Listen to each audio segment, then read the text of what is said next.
Chrysanthemum by Kevin Henkes, narrated by Kara King. The day she was born was the happiest day in her parents' lives. "She's perfect," said her mother. "Absolutely," said her father. And she was. She was absolutely perfect. "Her name must be everything she is," said her mother. "Her name must be absolutely perfect," said her father. And it was. Chrysanthemum. Her parents named her Chrysanthemum. Chrysanthemum grew and grew and grew. And when she was old enough to appreciate it, Chrysanthemum loved her name. She loved the way it sounded when her mother woke her up. She loved the way it sounded when her father called her for dinner. And she loved the way it sounded when she whispered it to herself in the bathroom mirror. "Chrysanthemum, chrysanthemum, chrysanthemum." Chrysanthemum loved the way her name looked when it was written with ink on an envelope. She loved the way it looked when it was written with icing on her birthday cake. And she loved the way it looked when she wrote it herself with her big, fat, orange crayon. Chrysanthemum, chrysanthemum, chrysanthemum. Chrysanthemum thought her name was absolutely perfect. And then she started school. On the first day, Chrysanthemum wore her sunniest dress and her brightest smile. She ran all the way. "Hooray!" said Chrysanthemum. "School!" But when Mrs. Chud took roll call, everyone giggled upon hearing Chrysanthemum's name. "It's so long," said Joe. "It scarcely fits on your name tag," said Rita, pointing. "I'm named after my grandmother," said Victoria. "You're named after a flower." Chrysanthemum wilted. She did not think her name was absolutely perfect. She thought it was absolutely dreadful. Oh, the rest of the day was not much better. During nap time, Victoria raised her hand and informed Mrs. Chud that Chrysanthemum's name was spelled with 13 letters. "That's exactly half as many letters as there are in the entire alphabet," Victoria explained. "Thank you for sharing that with us, Victoria," said Mrs. Chud. "Now put your head down."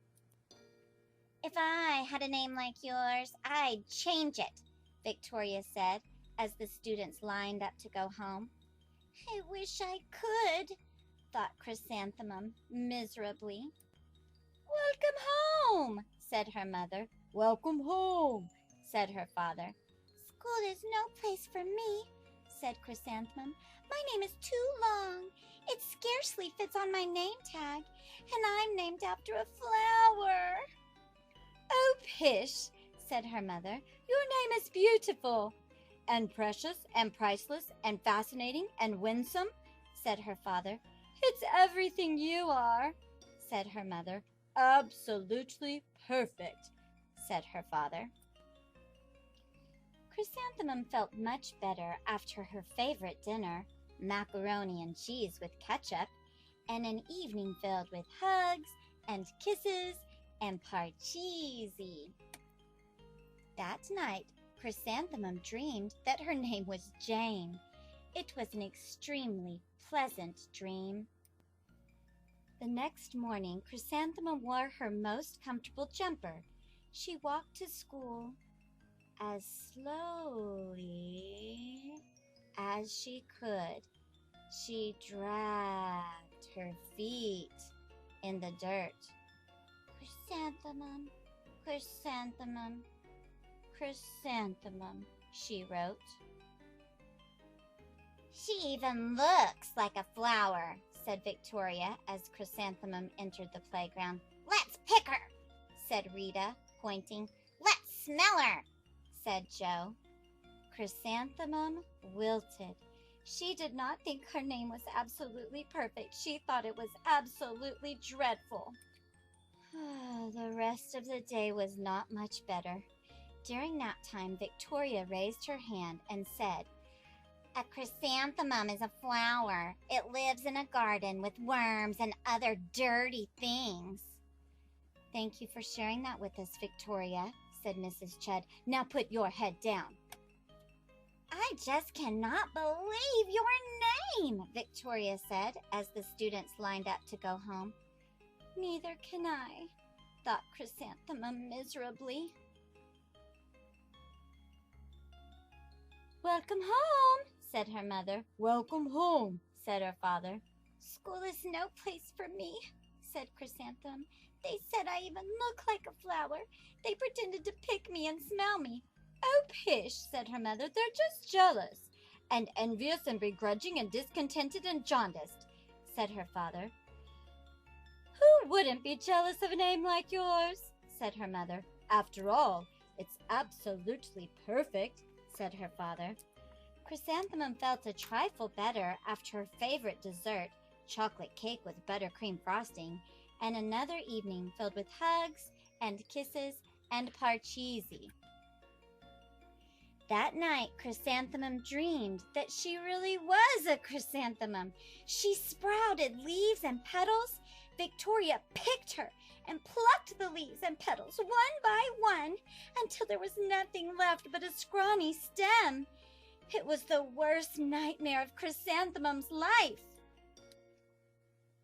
Chrysanthemum wore her outfit with 7 pockets the next morning. She loaded the pockets with her most prized possessions and her good luck charms. Chrysanthemum took the longest route possible to school.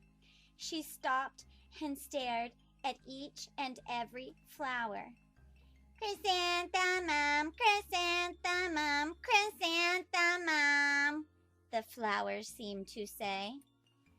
That morning, the students were introduced to Mrs. Twinkle, the music teacher. Her voice was like something out of a dream, as was everything else about her. The students were speechless. They thought Mrs. Twinkle was an indescribable wonder. They went out of their way to make a nice impression. Mrs. Twinkle led the students in scales. La la la la la. Then she assigned roles for the class musicale. Victoria was chosen as the dainty fairy queen. Rita was chosen as the spiffy butterfly princess. Jo was chosen as the all-important pixie messenger. And Chrysanthemum was chosen as a daisy. Chrysanthemum's a daisy. Chrysanthemum's a daisy. Jo, Rita, and Victoria chanted, thinking it was wildly funny. Chrysanthemum wilted.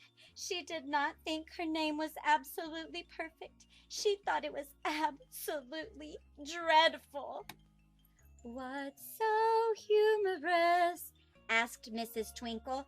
"Chrysanthemum," was the answer. "Her name is so long," said Jo. "It scarcely fits on her name tag," said Rita, pointing. "I'm named after my grandmother," said Victoria.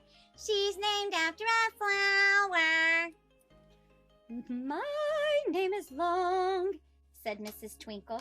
"It is," said Jo. "My name would scarcely fit on a name tag," said Mrs. Twinkle. "It would," said Rita, pointing. "And," said Mrs. Twinkle, "I'm named after a flower, too." "You are?" said Victoria.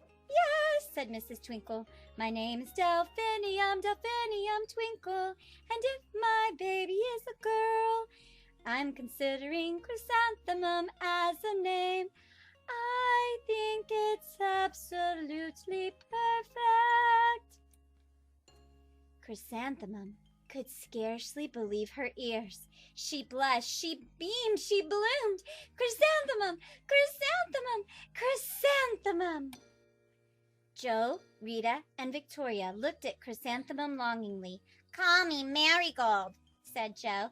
"I'm Carnation," said Rita, pointing. "My name is Lily of the Valley," said Victoria. Chrysanthemum did not think her name was absolutely perfect. She knew it! Epilogue. Overall, the class musicale was a huge success. Chrysanthemum was absolutely perfect as a daisy. Victoria made the only mistake. She completely forgot her lines as the dainty fairy queen. Chrysanthemum thought it was wildly funny, and she giggled throughout the entire dance of the flowers.